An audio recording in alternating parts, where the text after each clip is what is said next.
2 plate samosa और चाय का कितना हुआ? 50 रुपये। 50 रुपये। वैसे बहुत पढ़ाकू लगती हैं आप। सुनिए, आपकी फिगर बहुत अच्छी है, नेचर भी बहुत अच्छा है। अपने काम से काम रखो। सुनिए, अगली बार आएंगे तो डिस्काउंट देंगे पूरा। डिस्काउंट? पगार तो देते नहीं हो टाइम पे और डिस्काउंट देने की बात करते हो। बिना टिकट जाना पड़ेगा वो भी गाँव। काम पे ध्यान दो। हाँ हाँ, दे रहा हूँ दे रहा हूँ।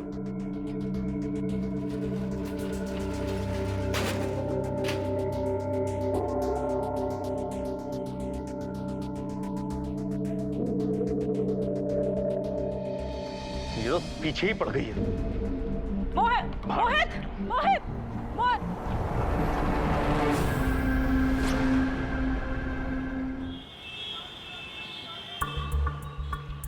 सर, उस सरकटी लाश की पोस्टमार्टम रिपोर्ट आ गई है।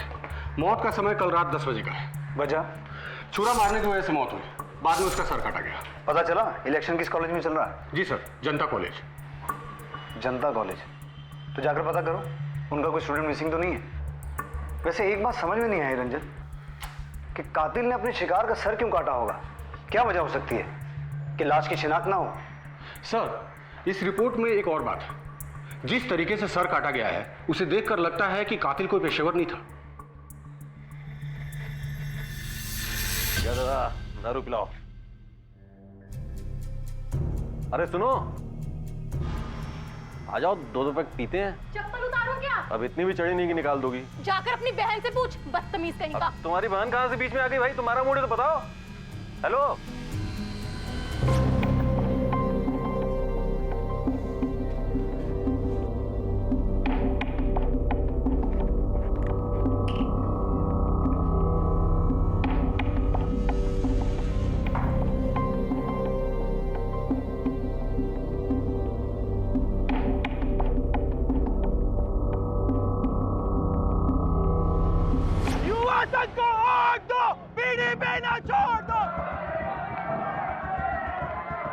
जी सर।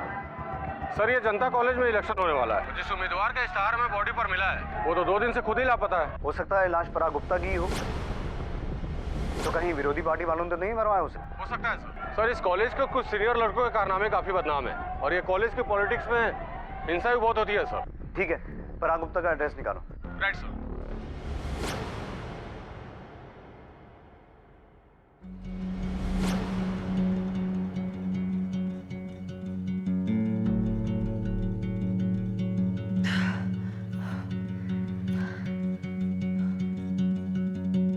नंगी पुंगी रुक जा जरा।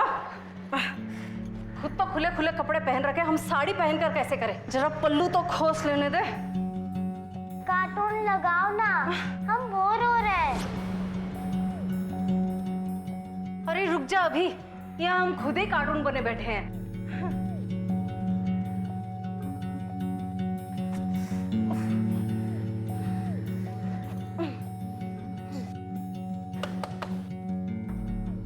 कौन आ गया है यहाँ सुबह सुबह? आई, सबको यही वक्त मिलता है आने। आप लोग यहाँ? पराग यहीं रहता है? जी। आप कौन? हम उसकी भाभी है। पराग तो घर पे नहीं है। पुलिस अंकल, आपको मिली क्या? कौन बेटा? ये किसके बारे में बात कर रही है? ये तो कछुई बोलती रहती है, टीवी पर कुछ देख ली होगी, आप ध्यान मत दीजिए। पर आप बताइए ना साहब, बात क्या है? देखिए, हमें एक लाश मिली और हमें लगता है कि वो पराग की है। लाश? हे भगवान, ये सब क्या हो रहा है? हमको अपना पति को फोन करना पड़ेगा।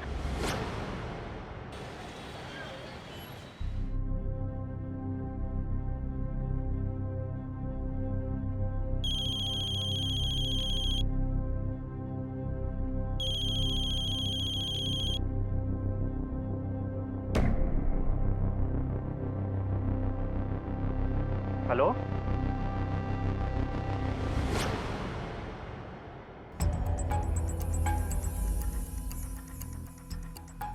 कपड़ा तो सब उसी का लगता है, ऐसे ही कपड़ा पहनता था, जीन पैंट, बुशर्ट। पर कोई ऐसा काहे करेगा? 2 दिन से आपका भाई घर नहीं आया, लेकिन आपने कोई मिसिंग कंप्लेंट दर्ज नहीं करवाई, क्यों?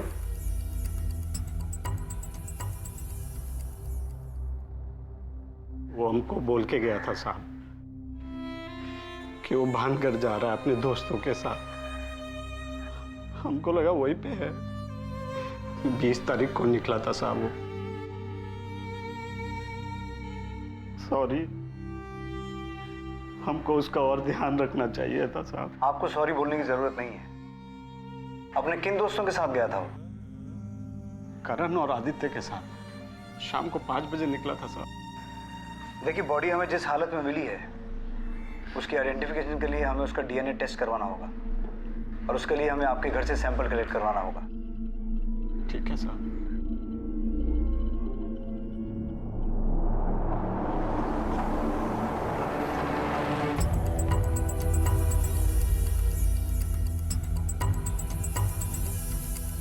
सवाल ही नहीं पैदा होता। पराग कभी इलेक्शन छोड़कर वो कभी ट्रिप पर नहीं जाता। पराग का कोई दुश्मन था? कभी किसी से कोई झगड़ा हुआ हो? कुछ बता सकते हो? देखिए सर, इलेक्शन के वक्त सभी उम्मीदवार एक दूसरे के दुश्मन ही होते हैं। ठीक है, तुम जा सकते हो।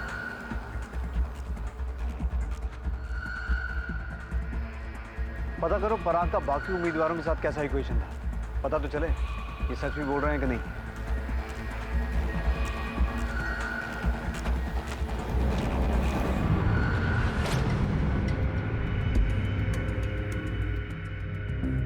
एक बात बताइए, आदर्श की पत्नी तो आप है ना? फिर ये औरत कौन है? सर वो उनकी पहली बीवी है, छोड़ के भाग गई थी। तो फिर आप कौन है? जी हम दूसरी। पुलिस अंकल, ये हमारी मम्मी है। आपको मिली क्या? हमें बहुत याद आती है मम्मी की।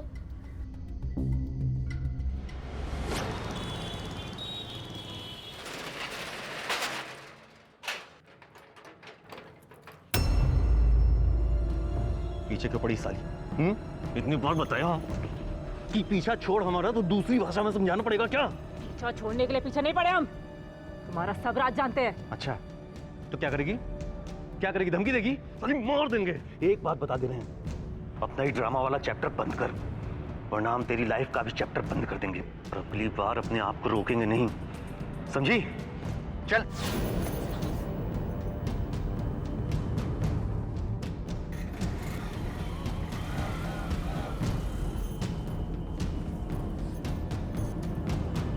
क्या चैप्टर बंद करेगा? चैप्टर हम बंद करेंगे। सर, पराग ने अपना आखिरी कॉल किसी मोहित बंसल को किया था 20 अगस्त को शाम को 7 बजे, और लोकेशन था लाल घाट के पास। मतलब मरने से 3 घंटा पहले। ये मोहित बंसल कौन है? सर, कैंटीन चलाता है, वही जनता कॉलेज में। मतलब शिकार और शिकारी दोनों जनता कॉलेज से जुड़े हैं। आओ मिलते हैं उससे। सर,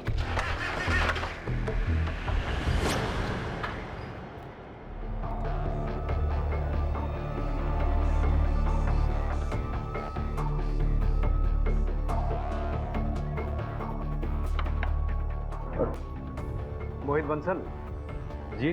20 तारीख को तुमने पराग गुप्ता से फोन पे बात की थी? 20 तारीख? हाँ, वो इलेक्शन के लिए मदद मांग रहा था। तुम कैसे मदद कर रहे हो उसके चुनाव में? कैसे जानते हो उसे? अरे सर, वो साली का देवर है मेरी। क्या नाम है उसकी भाभी का? अनु। क्यों? अनु? जी। लेकिन पराग की भाभी का नाम तो दीपिका है। सर, वो मेरी पत्नी है। तो फिर अनु उसकी भाभी कैसे हुई?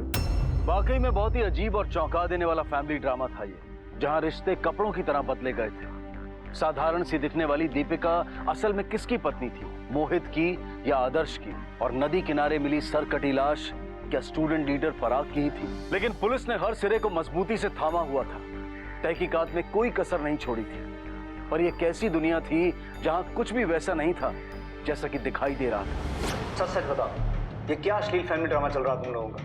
ये बात हम आपको काहे बताएं? अरे ये हमारा पारिवारिक मामला है, इसका पराग के कत्ल से क्या लेना देना है भाई? तुम्हारे परिवार के एक सदस्य की हिंसक मौत हुई है, उसका सर काट के किसी ने फेंक दिया है। इसलिए तुम्हारे परिवार के अंदर और बाहर क्या चल रहा है हमें हर एक बात से मतलब है। अब सच सच बताओ, वरना मैं अपने तरीके से पूछूंगा। असल में हमारी शादी मोहित से हुई थी, पर हम खुश नहीं थे। मोहित एक नंबर का लीचर और बेशरम आदमी है, हर लड़की पर बुरी नजर रखता है। यस। फिगर बहुत अच्छा है तुम्हारा। घर में माँ बहन नहीं है क्या? नॉनसेंस। अरे सुनो तो, वो तो है सौतन नहीं। Shut up। वो सारा दिन लड़कियों का फिगर ताड़ते रहता था और उसका टेंशन में हमारा फिगर खराब हो रहा था। 45 से 65 किलो के हो गए थे हम। और आदर्श जी, हमारी छुटकी बहन अन्नू के पति एकदम गौ। हमको भी ऐसा ही पति चाहिए जो हमरे काबू में रहे।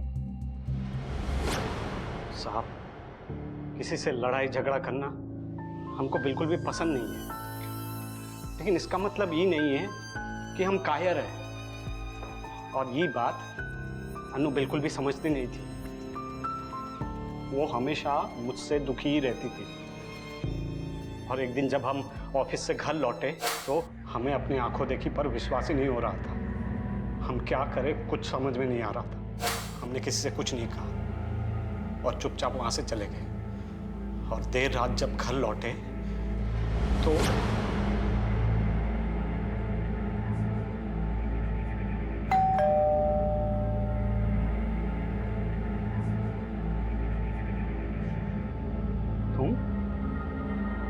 तुम यहाँ क्या कर रही हो? हम मोहित को छोड़ दिए हैं। अब हम आप ही के साथ रहेंगे। अनु भी घर छोड़कर चली गई है। आप रखोगे ना हमें अपने साथ? अब अनु तो हमें छोड़ के चली गई थी, इसलिए हमने उसे कुछ नहीं कहा। तुमने दीपिका को समझाने की कोशिश नहीं की? आखिरकार तुम्हारी पत्नी है वो। हम कहें समझाएं? हमने पहले ही कहा कि उस औरत से जरा सा भी लगाव नहीं है हमको, बल्कि अच्छा हुआ हमको छोड़ के चली गई। और रहा अनु का सवाल, वो खुद चलकर हमारे पास आई थी, हम बुलाने नहीं गए थे। और हमने साफ साफ कह दिया था कि हमें बस एक अफेयर चाहिए, सिर्फ एक अफेयर बस। लेकिन वो तो हमारे पीछे ही पड़ गई। तुम्हारे परिवार में और कौन कौन है? माँ बाप तो होंगे, कहाँ रहते हैं? जी साहब, वो बरेली में रहते हैं। वो यहाँ बहुत कम आते हैं साहब, और फ़ोन पे भी बहुत कम बात होती है। उन्हें इन सब के बारे में कुछ नहीं पता है। तुमने पराग के बारे में उन्हें बताया? हाँ साहब, बताया।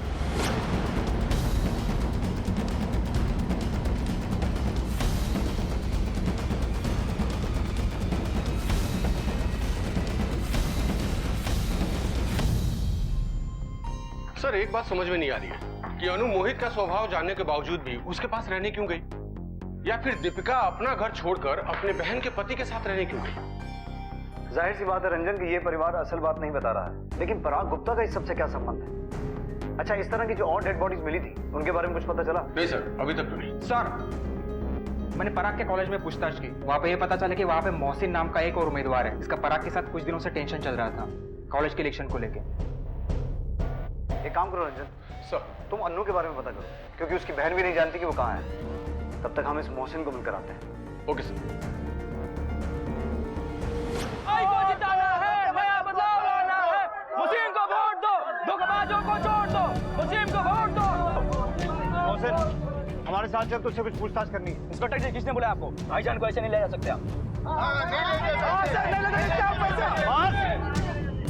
हम मोहसिन को अरेस्ट नहीं कर रहे हैं, उससे कुछ पूछताछ करनी है। हमें अपना काम करने दीजिए। सर, क्या आपको उसका वारंट है क्या? मुझे वारंट चाहिए। इसके अंदर बिठा भाई। चल मोहसिन। मुस्लिम भाई जिंदाबाद, मुस्लिम भाई जिंदाबाद, मुस्लिम भाई जिंदाबाद। मुस्लिम भाई को जिताना है, नया बदलाव लाना है। मुस्लिम भाई जिंदाबाद।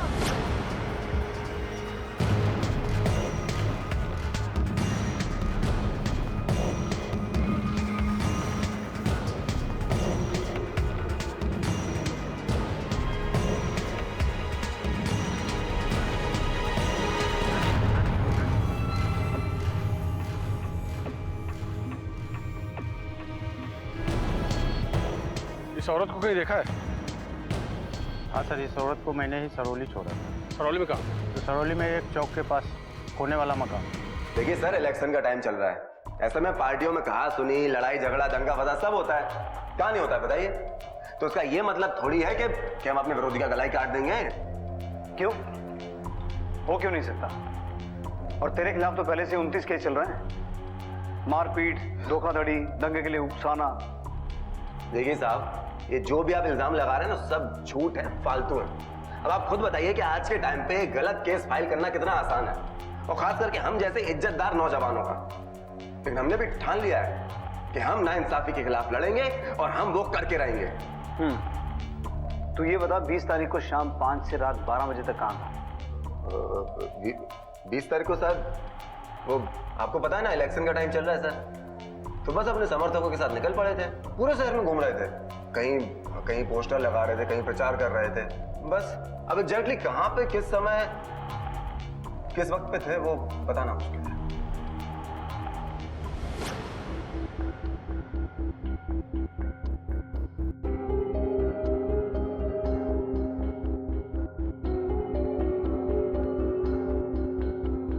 आज कुछ ले नहीं दिया? कुछ ले लीजिए, ठंडा या समथिंग हॉट। अबे हॉट के बच्चे, मैं देता हूँ तेरे को। अरे अरे अच्छी तरह से आज ही गया। चल तो सुन, चल।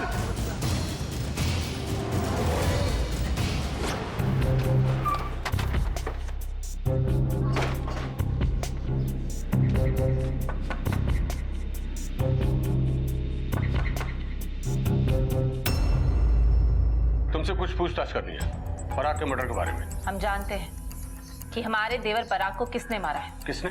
हमारे जीजा मोहित ने। मोहित ने? और इस सारी योजना में ना हमारी बड़ी बहन दीपिका का हाथ है। तुम्हें कैसे मालूम? अरे चुड़ैल भी 2 घर छोड़ के वार करती है, लेकिन हमारी बड़ी बहन ने तो हमारा ही घर उजाड़ दिया, वो भी लालच के कारण। आई थी कुछ महीने पहले हमारे पास और बोली, अनु, मोहित जी ना तुम्हारे अलावा और कोई बात ही नहीं करते। हर वक्त देखो तो तुम्हारी तारीफ और हमरी निंदा। सच कहे ना, तो तुम हमारी बहन ना होती ना तो तुम्हारा मुंह नोच लेते।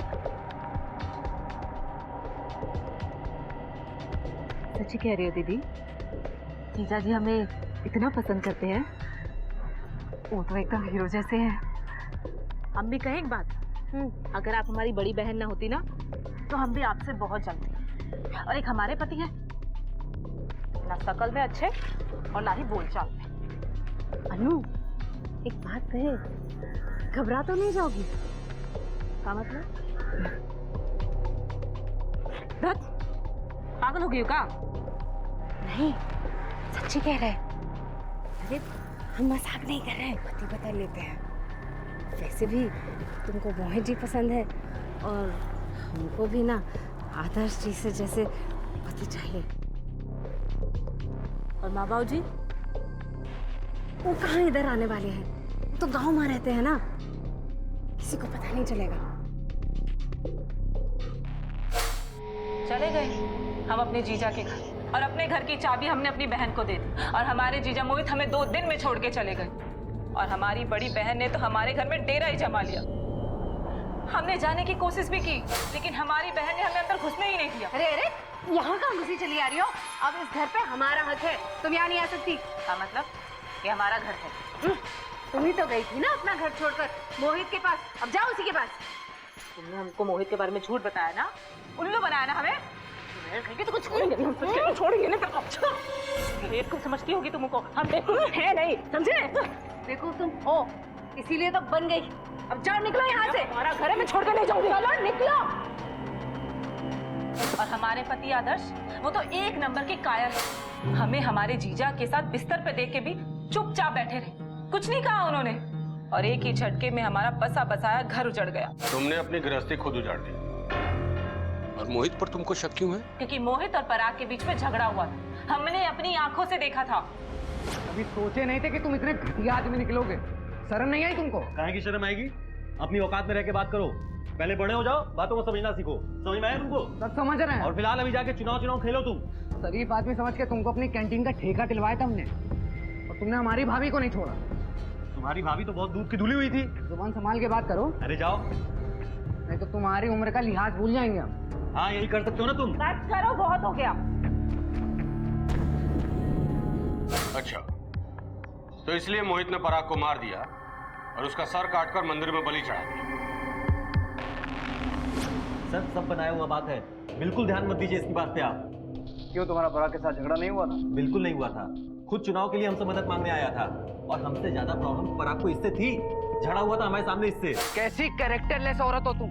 किसी आदमी से वफादार रह भी सकती हो कि नहीं? अरे कम से कम मेरे देवता जैसे भाई का तो ख्याल किया होता। छी, शर्म तक नहीं आई आपको? सर बातें बनाकर ये आपको बहका रही है, बस भरोसा मत कीजिए इसका। हम बहका रहे कि तुम बहका रहे हो? तुम बहका रही हो। हमारे सामने झगड़ा हुआ है सर। पराग का। आदर्श और दीपिका आए हैं कंप्लेंट लिखवाने के लिए। उनकी बेटी अदिति गायब है। क्या? अदिति गायब है? बोल क्या किया हमारी बेटी? क्या कर रही है आप? क्या करेंगे तुम्हारी बेटी? तुम्हारी बेटी है, तुम्हारी नाम में खूब है। सॉरी, आप लोगों के सामने ही ये सब हो रहा है। बार बार सॉरी बोलने से क्या फायदा? एक छोटी बच्ची गुम हुई है और तुम लोग अपनी दुश्मनी निकाल रहे हो। आखिरी बार कब देखा था उसे? सुबह नाश्ता कर रही थी, उसके बाद हम अपनी वर्जिश में लग गए और ये तैयार होने चले गए। फिर कुछ ध्यान नहीं आ रहा। बच्चे की डिटेल्स लिखवाइए और जाइए आप लोग। जी सर। रंजन सर, बच्ची की तलाश शुरू करो तुरंत। अब ये पता लगाना पड़ेगा कि इनकी बच्ची को कौन ले गया और क्यों ले गया। इस विवादास्पद परिवार के सदस्यों में सचमुच कोई आपसी लगाव नहीं था। इनकी बाहरी जिंदगी और पारिवारिक दुनिया काफी हद तक एक दूसरे से जुड़ी हुई थी। सरकटी लाश के खूनी की तलाश दिन ब दिन मुश्किल होती जा रही थी, क्योंकि पुलिस के हाथ लगता था रोज एक नया सुराग, एक नया संदिग्ध और एक नया मकसद। बड़े तो बड़े, इस घर के बच्चों पर भी संकट के बादल मंडरा रहे थे। सर। आओ रंजन। रंजन, वो बच्ची अदिति के बारे में कुछ पता चला? अभी तक तो नहीं सर, खोज जारी है। और सर ये रहे मोहसिन के कॉल रिकॉर्ड्स। 20 तारीख की रात को वो लालघाट के पास ही था। मतलब हम अभी उसे सस्पेक्ट लिस्ट से बाहर नहीं निकाल सकते? सर एक बात समझ में नहीं आ रही है कि अगर पराग की मौत की वजह कॉलेज की पॉलिटिक्स है, तो फिर बच्ची के गायब होने के पीछे क्या वजह हो सकती है? उसको किसने किडनैप किया होगा? हो सकता है परिवार पर दबाव बनाने के लिए, ताकि वो हत्या के मामले को आगे न बढ़ाए। ये उस बिना सर वाले लाश की डीएनए रिपोर्ट है। कंफर्म हो गया है कि वो बॉडी पराग गुप्ता की ही थी। ठीक है, फैमिली को बुला के बॉडी हैंडओवर कर दो। साहब, हमरे ससुर की अच्छी खासी संपत्ति है, जमीन जायदाद सब कुछ है। हमरे बाद ये संपत्ति हमरे बेटे आदित्य, पराग और आदर्श को मिलने वाली है। साहब, हमका लगता है कि दीपिका की ही चाल है। सबसे पहले उसने हमारी बहू अनु को हटाया और उसके बाद आदित्य और पराग को।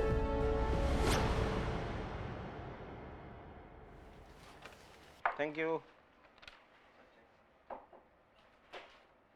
हेलो। सॉरी अब्दुल भाई, आपको बार बार परेशान कर रहा हूँ फोन करके। हाँ ठीक है, कोई बात नहीं। अरे भैया, गुप्ता जी ने नया फोन लिया है, देखा क्या आपने? एक नंबर फोन है कि कैमरे की जो क्लैरिटी है ना, देखने लायक है। इस बार हम भी सोच रहे हैं ऐसा फोन लेने के लिए, समझे आप? ये हमारा चाय का गिलास है, कोई सुलभ शौचालय नहीं है जो हर कोई यहाँ पे डुबकी मार के जा रहा है। अरे आदर्श बाबू, चाय तो ली है, आप इतना क्यों भड़क रहे हो?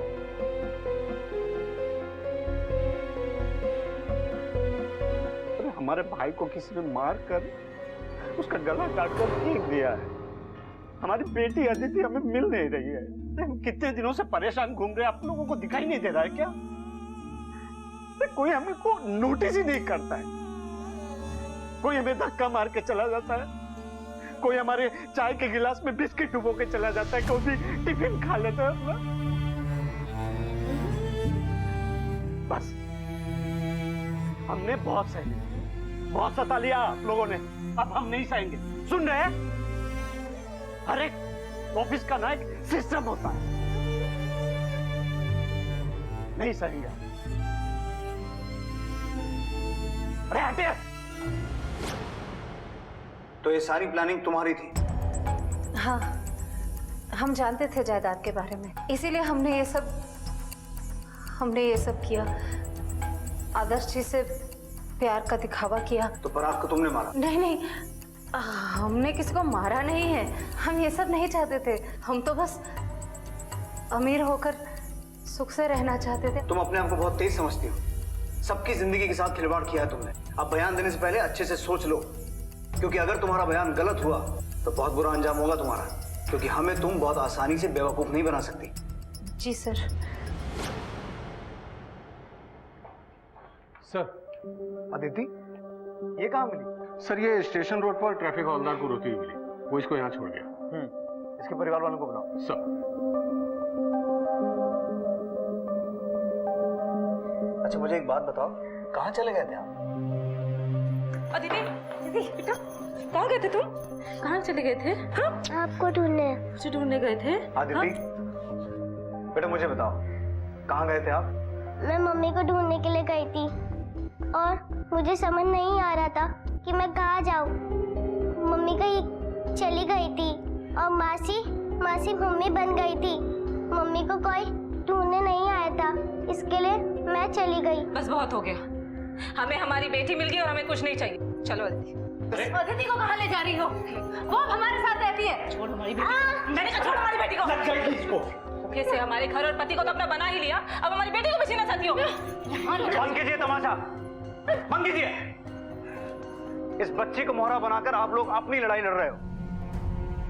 तरस खाओ इस पर और अपना ये झगड़ा कोर्ट में जाके निपटाओ, यहाँ नहीं।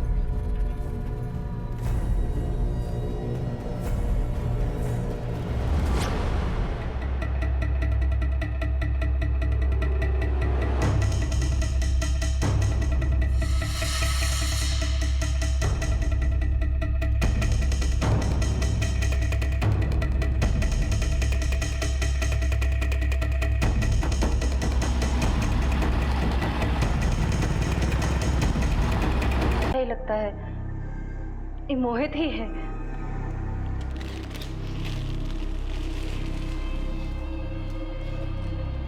अब हम जाएं?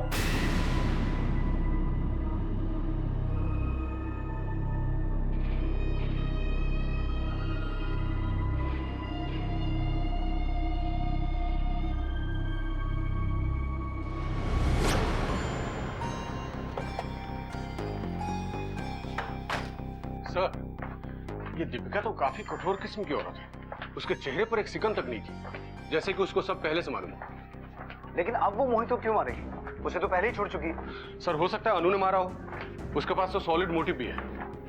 मोटिव तो है, लेकिन पराग को अनु क्यों मारेगी? रंजन, या तो हम कोई एंगल मिस कर रहे हैं या फिर हमसे कुछ छूट रहा है। तुम एक काम करो, पराग और आदर्श इन दोनों भाइयों के बीच में रिश्ता कैसा था ये पता करो।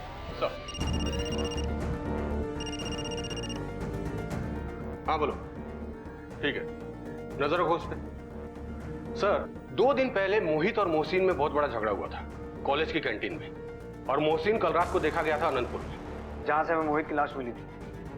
लेकिन मोहसिन मोहित को क्यों मारेगा? और उनके बीच किस बात को लेकर झगड़ा हुआ होगा? कहीं इस मोहसिन को पराग की मौत के बारे में कुछ पता तो नहीं चला? सर हो सकता है कि पराग और मोहित के मौत की वजह कॉलेज की पॉलिटिक्स हो और इसमें पराग की फैमिली का कोई लेना देना नहीं हो। हमें कॉलेज में चल रहे छात्र संघ चुनाव के कनेक्शन को टटोलना ही होगा। सर आप फिर से वही गलती कर रहे हैं। हमें बेवजह यहाँ पर उठा लिया है। अरे हम कह रहे हैं कि हमने कुछ नहीं किया है। एक सेकेंड, अब हम समझ रहे हैं। भैया आपने ठान तो नहीं लिया है कि हमें इस बार इलेक्शन में खड़ा नहीं होने देगा। बकवास बंद कर अपनी। तेरे इलेक्शन से हमें कोई लेना देना नहीं है। जो पूछ रहे हैं उसका ठीक ठीक जवाब दे, वरना पिछले 29 केस खुलवा देंगे तेरे, समझा? हाँ सर, गए थे सर। 2 दिन पहले हम उस मोहित को धमकाने के लिए गए थे। वो साला एक नंबर का नीच, कमीना और ढीठ आदमी है सर। हमारी गर्लफ्रेंड पर बुरी नजर डाला करता था।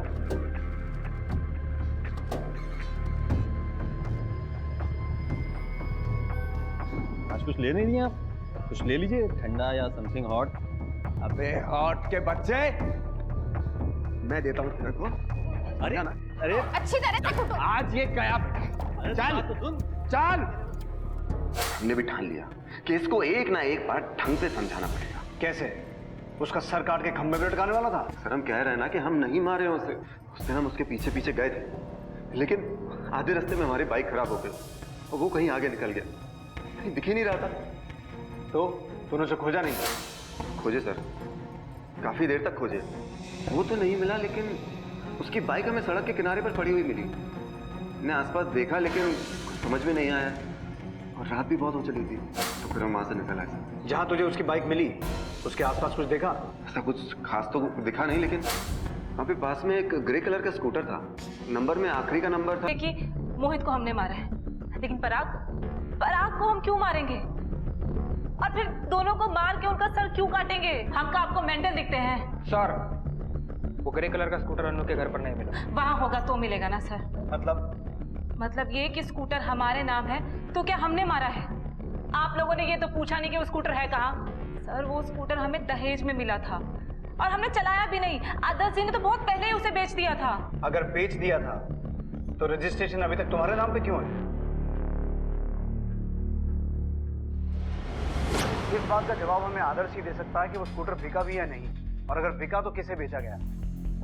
तुमने आदर्श के फोन रिकॉर्ड्स निकाले? जी सर, आदर्श के फोन के लोकेशन के अकॉर्डिंग पराग और मोहित दोनों की मौत के वक्त आदर्श का फोन घर पे ही था।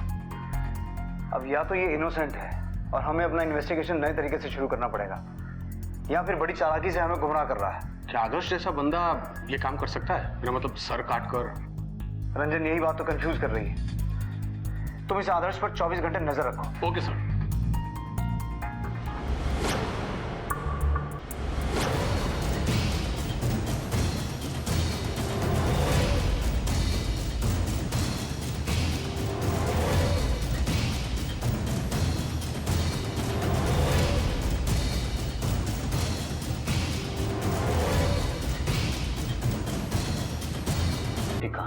उसने भी हमारे साथ वही किया। ज्यादा नहीं, आराम। अरे खा लो तुम्हें अच्छी मेहनत करनी है, अभी बड़े नेता बनोगे तो याद करोगे। हमारे रोटी पे भी थोड़ा सा घी डाल दो। आपको घी खाकर क्या करना है? आपने आज तक कोई झंडा गाड़ा है जो अब गाड़ोगे? उसके बाद वो पराग, उसने भी कोई कसर नहीं छोड़ी थी हमारी बेइज्जती करने में। किस टाइप के मर्द हैं आप? अरे हम तो भूल गए थे, आप तो नामर्द है ना। उस दिन हम रात को जाके बहुत सोचे, बहुत क्या करना है हमें, और हमने वो किया। हमने रात को 10 बजे पराग को फ़ोन करके लाल घाट पे बुलाया। हमने रात को 10 बजे पराग को फ़ोन करके उसको वहीं पे मारा और अलग कर दिया। हम उसके सर को लेके स्कूटर से जा रहे थे, तभी स्कूटर को झटका लग गया। उसका सर थैली से फट के बाहर निकल आया और फिर नाली में गिर गया। हमने सोचा कि नाली से सिर को निकाल ले, नहीं निकाल पाए। हम बहुत दुखी हो गए, हमारे सारी मेहनत पे पानी फिर गया वो। इसीलिए हमने दूसरा टारगेट बनाया मोहित को मैंने आनंदपुर फ्लाईओवर के पास बुलाया। उसको मैंने वहीं मारा और उसके सर को धड़ से अलग कर दिया और शरीर को वहीं फ्लाईओवर के पास फेंक दिया। तुम मोहित का भेजा खाना क्यों चाहते थे? हाँ, मैंने इंटरनेट में पढ़ा था कि जिसके दिमाग में ना ज़्यादा न्यूरॉन्स होता है वो बहुत पावरफुल होता है। तो मेरे सामने 2 ही आदमी का नाम आया, एक है मोहित और एक है पराग। मैंने सोचा अगर इन लोगों के न्यूरॉन्स मुझे मिल गए तो मैं भी उनके तरह पावरफुल बन जाऊंगा, बिल्कुल दबंग।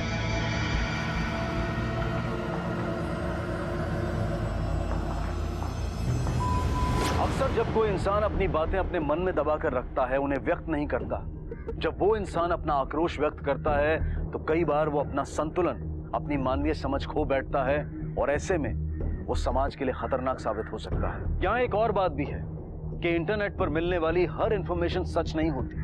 कभी मजाक में तो कभी भटकाने के लिए लोग अपनी जाती इंफॉर्मेशन डालते रहते हैं, लेकिन उस जानकारी का गलत सोच से भी इस्तेमाल हो सकता है। अब मैं अनूप सोनी आपसे विदा लेता हूँ, फिर मुलाकात होगी अगले एपिसोड में जुर्म की एक और कहानी के साथ। तब तक अपना और अपने परिवार का ख्याल रखें और देखते रहें क्राइम पेट्रोल डायल 100।